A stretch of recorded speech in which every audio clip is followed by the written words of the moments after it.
విద్యా సంస్థలో జ్ఞానాన్ని పంచే కేంద్రాల మత బోధనలు చేసే ప్రార్థనా మందిరాల ఇదే ప్రశ్న వినిపించింది హైదరాబాద్ సైదాబాద్లోని సక్సెస్ స్కూల్ వ్యవహరించిన తీరు. హిందూ విద్యార్థులకు సైతం కల్మా ఖురాన్ పఠనం చేయిస్తున్నారనే వార్త రాష్ట్ర వ్యాప్తంగా కలకలం రేపింది. రంగంలోకి దిగిన బీజేపీ, విశ్వ హిందూ పరిషత్ పాఠశాల ముందు పెద్ద ఎత్తున నిరసన చేపట్టడంతో విద్యాశాఖ అలర్ట్ అయింది. అసలు విద్యా సంస్థల్లో మత బోధనలపై చట్టాలు ఏం చెబుతున్నాయి? విద్యాశాఖ రూల్ బుక్ ఏం చెప్తోంది?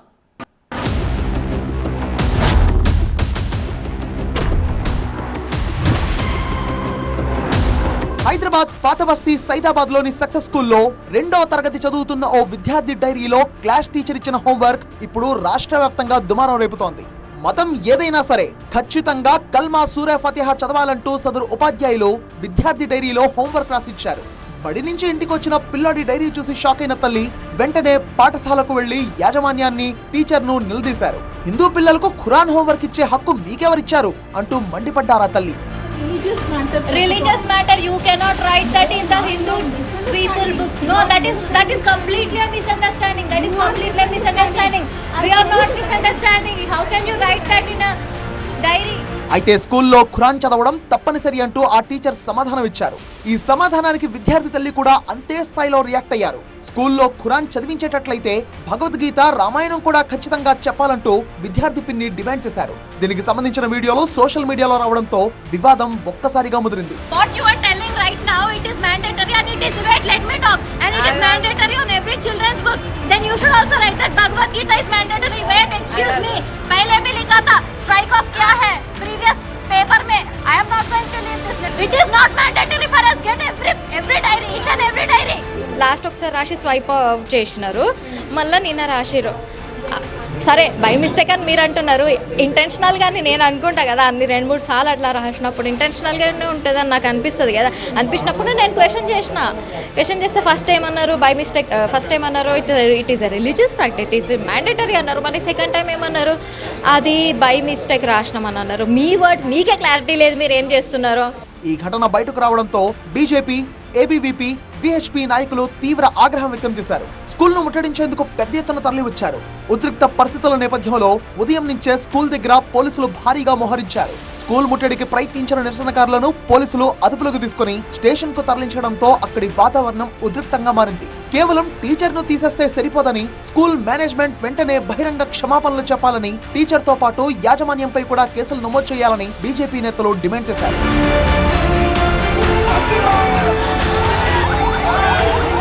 వివాదం ముదరడంతో సక్సెస్ స్కూల్ యాజమాన్యం దిద్దుబాటు చర్యలు ప్రారంభించింది. హోంవర్క్ ఇచ్చిన టీచర్ ను ఆ రోజే విధుల్లోంచి తొలగించినట్లు స్కూల్ ఎండీ ఉబేద్ పటేల్ చెప్పారు. ఈ ఘటనకు యాజమాన్యానికి ఎలాంటి సంబంధం లేదని, ఇది ముమ్మాటికి సదరు టీచర్ వ్యక్తిగత తప్పిదమే అని స్పష్టం చేశారు.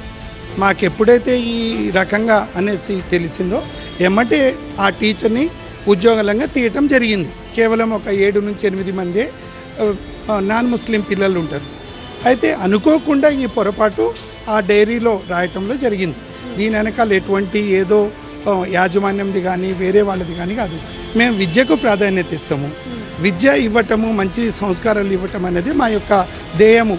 మతానికి సంబంధించింది ఇక్కడ ఎటువంటిది జరగదు. ఆమె ఆ పిల్లలకు హోంవర్క్ ఇవ్వటంలో ఒక్క పిల్లగాడిది ఉన్నది కాబట్టి ఎప్పుడూ అట్లా జరగలేదు. అది నేను రాసింది కాబట్టి మేనేజ్మెంట్ తెలియగానే ఎమ్మటే మేము ఆ మీద ఉద్యోగం తీయటం జరిగింది. తమ పాఠశాలలో 99% మంది విద్యార్థులు ముస్లింలే ఉన్నారని, వివాదం జరిగిన తర్వాత సదరు హిందూ విద్యార్థి తండ్రి స్కూల్ కొచ్చి మాట్లాడారని, దానికి సంబంధించిన స్టేట్మెంట్ ను కూడా అధికారులకు చూపిస్తున్నామని తెలిపారు. 25 సంవత్సరాల నుంచి నడుస్తుంది, ఎప్పుడు కూడా ఇటువంటి విషయం రాలే, ఫస్ట్ టైం వచ్చింది. మేము దానికి ఎప్పుడు కూడా ఇటువంటి దానికి మేము సహించాం. అందువల్ల మేమేముందంటే ఒకటే చెప్తున్నాము, ఇటువంటి మా దగ్గర ముస్లిం, హిందూ అనే ఏ భేదాలు లేవు. మేమేందంటే ప్రతి ఒక్కరు కలిసి ఉంటాం. మా దగ్గర ప్రతి పేరెంట్ కూడా మంచిగా ఉంటారు. ఆ పేరెంటే వచ్చి మళ్ళీ లెటర్ రాసి ఇచ్చి పోయారు, టీచర్ని తీయకండి సార్. మేము ఇమీడియట్లీ టీచర్ తప్పు చేసిందని తీసేసేసాం. ఈ ఘటనపై విద్యాశాఖ అధికారులు కూడా అలర్ట్ అయ్యారు. డీఈఓ ఆదేశాలతో ప్రత్యేక కమిటీ సక్సెస్ స్కూల్ కు చేరుకుని రికార్డులను పరిశీలించింది. స్కూల్ యాజమాన్యం నుంచి లిఖితపూర్వక వివరణ తీసుకుంది. అయితే రాజ్యాంగంలోని ఆర్టికల్ 28 ప్రకారం ప్రభుత్వ గుర్తింపు పొందిన ఏ విద్యా సంస్థ అయినా విద్యార్థులపై వారి ఇష్టానికి వ్యతిరేకంగా లేదా తల్లిదండ్రుల అనుమతి లేకుండా నిర్దిష్ట మత ప్రార్థనలు లేదా మత బోధనలు చేయమని ఒత్తిడి తీసుకురాకూడదు. పూర్తిగా ప్రభుత్వ నిధులతో నడిచే స్కూళ్లలో ఎలాంటి మత బోధనలు చేయకూడదు. సక్సెస్ స్కూల్ లాంటి ప్రభుత్వ గుర్తింపు పొందిన సంస్థ లేదా ప్రభుత్వ సహాయం పొందే ప్రైవేట్ స్కూళ్లు గనక మతపరమైన ప్రార్థనలు బోధనలు నిర్వహిస్తే వాటిలో పాల్గొనాల్సిందిగా ఏ విద్యార్థిని బలవంతం చేయకూడదు. ఒకవేళ విద్యార్థులు మైనర్ అయితే వారి తల్లిదండ్రుల అనుమతి ఖచ్చితంగా తీసుకోవాలి. స్కూళ్లలో కేవలం సర్వమత ప్రార్థనలు లేదా లౌకిక విలువలను పెంపొందించే ప్రార్థనలే ఉండాలి. ఉదాహరణకు జనగణమన, వందే మాత్రం లేదా కామన్ ప్రేయర్ మాత్రమే ఉండాలి. ఒకవేళ విద్యాశాఖ విచారణలో స్కూల్ యాజమాన్యం కావాలనే మతబోధనలు ప్రోత్సహించినట్లయితే విద్యా చట్టం 1982 నిబంధనల ప్రకారం పాఠశాల గుర్తింపును పూర్తిగా రద్దు చేసే అవకాశం ఉంది.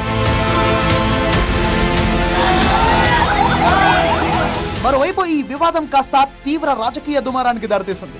పాత బస్తీలో పలు ప్రైవేట్ స్కూళ్లు బరితెగించి ప్రవర్తిస్తున్నాయని కేంద్ర మంత్రి బండి సంజయ్ తీవ్ర ఆగ్రహం వ్యక్తం చేశారు. హిందూ విద్యార్థులపై మతపరమైన ఒత్తిళ్లు తీసుకురావడం సహించేది లేదని, తెలంగాణలో బీజేపీ అధికారంలోకి వచ్చిన వెంటనే విద్యా సంస్థల్లో సనాతన ధర్మం ప్రకారం నిబంధనలు తీసుకొస్తామని స్పష్టం చేశారు. వారి యొక్క మత విశ్వాసాలను, వారి యొక్క మతం ఆచార వ్యవహారాలను ఇతర మతస్థులకు సంబంధించినటువంటి విద్యార్థుల మీద ఒత్తిడి తీసుకురావడం నిజంగా ఇంతకంటే దుర్మార్గం ఇంకోటి కాదు. ఇవాళ ఎవరు చూసి ఈ విధంగా బరిదగించి ఇతర మతాలకు సంబంధించిన విద్యా సంస్థలు రెచ్చిపోతున్నాయో ఒక్కసారి ఆలోచించాల్సిన అవసరం ఉంది. పాత బస్తీ ఎవరి జాగిరి కాదు, ఎవరి తాతాసి కాదు, ఎవరి ప్రాంతం కాదు. నెక్స్ట్ తెలంగాణ రాష్ట్రంలో ఏర్పడేది భారతీయ జనతా పార్టీ ప్రభుత్వం. మా ప్రభుత్వం ఏర్పడ్డ వెంటనే హిందూ సనాతన ధర్మాన్ని, హిందూ సంస్కృతి సాంప్రదాయాలను పాటించే విధంగా ఇలా విద్యార్థులకు బొట్టు కంపల్సరీ చేస్తాం. ఇలా హిందూ విద్యార్థులందరూ కూడా బ్యాంగిల్స్ కంపల్సరీ చేస్తాం. హిందూ సనాతన ధర్మాన్ని, హిందూ సంస్కృతి సంప్రదాయాలను ఏ విధంగా ప్రచారం చేస్తామో ఆ విధంగా ప్రచారం చేస్తాం. ఈ నిబంధనలు తీసుకొస్తామని చెప్పి ఈ సందర్భంగా తెలియజేస్తూ హిందూ పిల్లలకు కల్మా హోంవర్క్ ఇవ్వడం ఏంటని మండిపడ్డారు Telangana BJP chief Ramachandra Rao. School యాజమాన్యం గుర్తింపు రద్దు చేయాలని ఆయన డిమాండ్ చేశారు. ఏ విద్యార్థులైతే ఇది ఈ విధంగా చేయమని చెప్తున్నారు, ఇది మత మార్పిడికి ఒక ప్రయత్నం జరుగుతుందని హైదరాబాద్లో ఇటువంటి ఒక మేనేజ్మెంట్ చేస్తున్నారని చెప్పేసి భారతీయ జనతా పార్టీ భావిస్తామని చెప్తున్నారు. ఈ మేనేజ్మెంట్ ఇప్పుడు ఆ స్కూల్ టీచర్ సస్పెండ్ చేసింది. స్కూల్ టీచర్ సస్పెండ్ చేస్తే దానికి సమాధానం కాదు. ఆ ఒక స్కూల్ మేనేజ్మెంట్ మీద, స్కూల్ మీద యాక్షన్ తీసుకోవాల్సిన అవసరం ఉంది. ప్రస్తుతం విద్యాశాఖ అధికారుల చేతిలో విచారణ నివేదిక ఉంది. టీచర్ తప్పిదమా లేక స్కూల్ యాజమాన్యమే కావాలని చేసిందా అనేది తేలాల్సి ఉంది.